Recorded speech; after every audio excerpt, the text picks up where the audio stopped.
அஸ்ஸலாமு அலைக்கும் வரஹ்மத்துல்லாஹி வபரகாத்துஹ். லா தஹ்சன், கவலை கொள்ளாதீர். எதை குறித்து சகோதரரே? கடந்த காலத்தில் நடந்த நிகழ்வுகளை குறித்து. கடந்த காலத்தில் நடந்த பல நிகழ்வுகள் தான் இன்று நிகழ்காலத்தில் பலரை கவலையோடு எதிர்காலத்தை நோக்கி நகர விடாமல் தடுத்து கொண்டிருக்கிறது. கடந்த காலத்தில் நம்முடைய வாழ்க்கையில் எதுவும் நடந்திருக்கலாம். எத்தனையோ பாவங்களை நாம் செய்திருக்கலாம். எத்தனையோ உறவுகள் மரணத்தால் பிரிந்திருக்கலாம். எத்தனையோ உறவுகள் நாம் விரும்பி கைகூடாமல் இருக்கலாம். நோயால், செல்வ இழப்புகளால் நாம் சோதிக்கப்பட்டிருக்கலாம். இன்னும் எத்தனையோ சோதனைகள் இருளால் நம்முடைய கடந்த காலம் முழுக்க சோதிக்கப்பட்டிருக்கலாம். ஆனால் ஒன்றை மனதில் பதிய வைத்துக் கொள்ளுங்கள், கடந்த காலத்தில் நடந்த எந்த நிகழ்வும் எதிர்காலத்தில் நடக்க இருப்பவற்றை பாதித்து விடாது. மீண்டும் சொல்கிறேன், இறைவன் எதிர்காலத்தில் வைத்திருக்கின்ற பொக்கிஷங்களை பெறுவதற்கு கடந்த காலத்தில் நடந்த எதுவும் தடையாக அமைந்து விடாது. இறைவன் அமைத்த இந்த வாழ்வியல் நேர்கோட்டில், இறைவன் மேலும் கீழும் அமைத்த இந்த வாழ்வியல் முறையில் ஆரம்பிக்கப்பட்டதிலிருந்து முடியும் வரை எதுவெல்லாம் நடக்கும் என்று இறைவன் நிர்ணயித்திருக்கின்றானோ அதுவெல்லாம் நாம் விரும்பாமல் இருந்தாலும், நகராமல் இருந்தாலும், கவலையால் நாம் இருளில் உட்கார்ந்திருந்தாலும் நடக்கத்தான் போகிறது. தோல்வியை வாழ்வில் சந்தித்து விட்டோமா? இனிமேல் வெற்றி பெற முடியாது என்று எண்ணிக்கொண்டிருக்கிறீர்களா? இந்த நிகழ்வை கவனியுங்கள். உஹதுடைய போர்க்களம் என்ற ஒரு போர்க்களம் இஸ்லாமிய சாம்ராஜ்யத்தில் நடந்தது. இறைத்தூதருடைய வார்த்தையை சில நபித்தோழர்கள் மீறியதன் காரணமாக அந்த பாவத்தால் அந்த போர் முழுக்க சோதிக்கப்பட்டு உஹதுடைய போர் தோல்வியில் முடிந்தது. போரின் தலைவர் இறைத்தூதர், அவர்களுக்கு பின்னால் இருந்தவர்கள் நபித்தோழர்களாக இருந்தாலும் தோல்வியை தழுவியதை பார்த்தவுடன் இஸ்லாமிய சாம்ராஜ்யம் அதோடு அழிந்து விட்டது என்று எதிரிகள் கணக்கு போட்டார்கள்.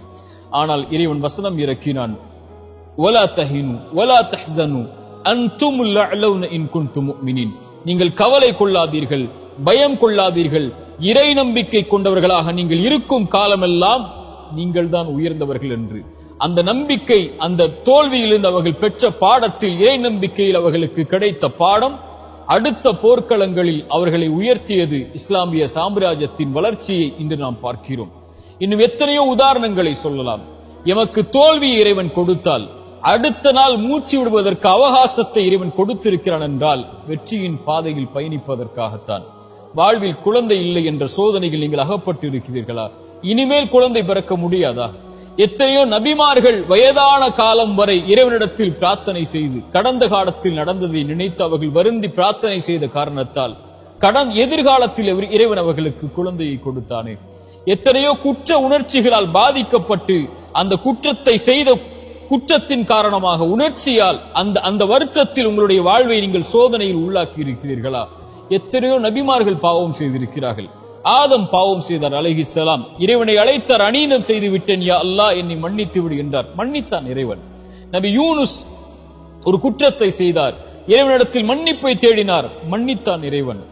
இறைத்தூதர் ஸல்லல்லாஹு அலைஹி வஸல்லம் சொன்னார்கள், இந்த ஹதீஸை கேளுங்கள். ஒரு மனிதன் இரவில் பாவம் செய்வான், காலையில் வந்து மனிதர்களுக்கு மத்தியில் நான் இதை செய்தேன் என்று சொல்லுவான். இறைவனிடத்தில் எல்லோரும் மன்னிக்கப்படுவார்கள் இவனை தவிர. ஏனென்றால் இறைவன் மறைத்ததை இவன் வெளிப்படுத்தினான்.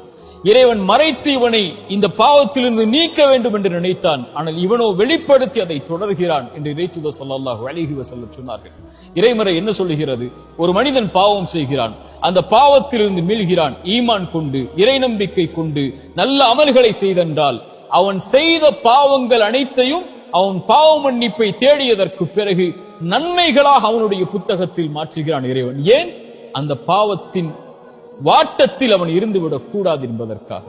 சுப்ஹானல்லாஹ்.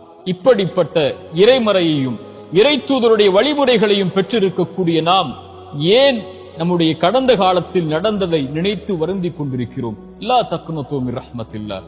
இறைவனுடைய அருளில் ஒருபோதும் நம்பிக்கை இழக்காதீர்கள். உங்கள் வாழ்வில் எது இல்லாமல் இருந்தாலும் இறைவன் கொடுப்பான் என்ற நம்பிக்கையில் முன்னேறுங்கள். வாழ்வில் எதை இழந்திருந்தாலும் இழந்ததை விட இறைவன் சிறந்ததை உங்களுக்கு தருவான் என்ற இறைவனுடைய நம்பிக்கையோடு முன்னேறுங்கள். பாவம் செய்வதை விட பெரிய பாவம் இறைவனுடைய அருளில் நம்பிக்கை இழப்பது. லா தக்னது மின் ரஹ்மத்தில்லாஹ். இறைவனுடைய அருளில் ஒருபோதும் நம்பிக்கை இழந்து விடாதீர்கள். இந்த 3 விஷயங்களை மனதில் பதிய வைத்துக் கொள்ளுங்கள். முதலாவது, நடக்க இருக்கின்ற எல்லாம் இறைவனுடைய புறத்திலிருந்து தான் நடக்கிறது என்ற அடிப்படையை இறைவன் கூறுகிறான். ஒரு மனிதன் சோதிக்கப்பட்டால் அவன் சொல்லுவான், அவன் இறை நம்பிக்கை உள்ளவன், அவன் சொல்லுவான் பொறுமையோடு, இன்னா லில்லாஹி வ இன்னா இலைஹி ராஜிஊன். இன்னாலில்லா, எல்லாம் அல்லாஹ்வின் புறத்திலிருந்து தான் வருகிறது, அவனை நோக்கி தான் நான் செல்ல இருக்கிறேன் என்று சொல்லுவான். இறை தூதர் சொன்னார்கள், இந்த வார்த்தையை சோதனையில் பொறுமையோடு சொல்பவனுக்கு அவன் இழந்ததை விட இறைவன் சிறந்ததை கொடுப்பான். அவன் நம்புகிறான், இறைவன் புறத்திலிருந்து தான் நடந்தது இந்த கடந்த காலத்தில், இறைவன் இதை மாற்றுவான், அவன் எதிர்காலத்தை எனக்கு கொடுத்திருக்கிறான், அதை நோக்கி நான் நகர வேண்டும் என்ற அடிப்படையை புரிந்தவனாக அவன் இந்த உலக வாழ்வில் வாழ்வான். எது இழந்தாலும் என்று இறை தூதர் சொன்னார்கள், ஒரு மனிதனுடைய குழந்தையுடைய உயிரை கைப்பற்றுவான் இறைவன். கைப்பற்றக்கூடிய மலக்கிடத்திலே அந்த வானவரிடத்திலே கேட்பான், இந்த அடியானுடைய குழந்தையின் உயிரை கைப்பற்றும் போது அவன் என்ன சொன்னான்? அவன் நேசித்த அந்த குழந்தையுடைய உயிரை கைப்பற்றும் போது அந்த இறையடியான் என்ன சொன்னான்? யா அல்லாஹ், என் நிறைவா, இவன் புகழ்ந்தான் உன்னை, உன்னிடத்திலே திரும்பி வந்து விட்டான். இன்னா லில்லாஹி வ இன்னா இலைஹி ராஜிஊன். யா அல்லாஹ், உன்னை சார்ந்தவன் நான், உன்னிடத்திலே திரும்பி வருகிறேன் என்ற அந்த வார்த்தையை மொழிந்தான். இறைவன் சொல்லுவான், அவனுக்கு சொர்க்கத்திலே ஒரு வீட்டை அமையுங்கள் என்று. இதுதான் இறை நம்பிக்கை கொண்டவனுடைய பண்பு. இறைவனுடைய நாட்டத்தில் நடக்கிறது, இனிமேல் நடப்பது சிறந்ததாக இருக்கும் என்று இறைவனை சார்ந்து வாழ ஆரம்பிப்பான்.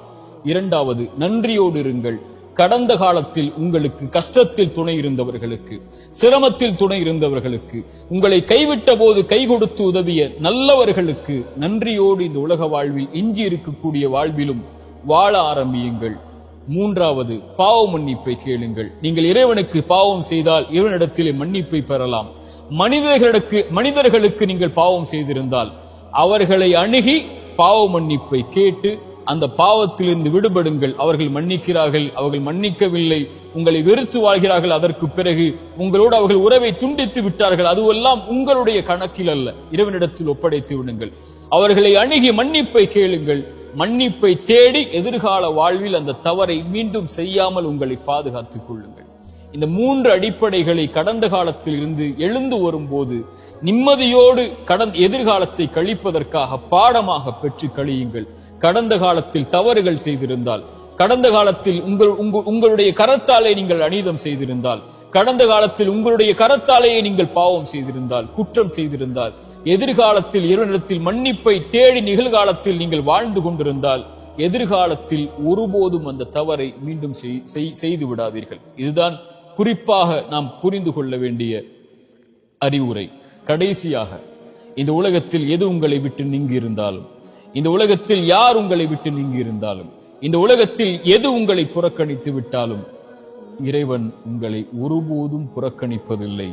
அவன் உங்களோடுதான் உங்களுடைய கடைசி மூச்சு இருக்கும் வரையும் இந்த உலகத்தில் இருப்பான் என்ற அடிப்படையை மனதில் பதிய வைத்துக் கொள்ளுங்கள்.